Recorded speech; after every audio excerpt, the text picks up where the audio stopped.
Let's go run some dogs together. We start the day off with Bosley. He's a veteran on the slap mill and he does amazing. He's super easy to work with. Next we have Willow, and she is actually making improvements.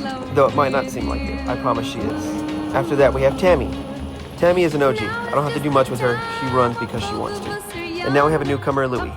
Louie's trying to get a summer body and we're gonna help get him there. Next we have Celine. She's new, but she's a total natural. She did amazing. I loved it. And then we have Calvin. It's been a while, but he did amazing. I loved it. And then we have the most beautiful dog, Coach. He is such a beautiful puppy, and he was so playful. I had so much fun. And last but not least, Fendi. It was an awesome day. Who was your favorite dog? Let me know in the comments.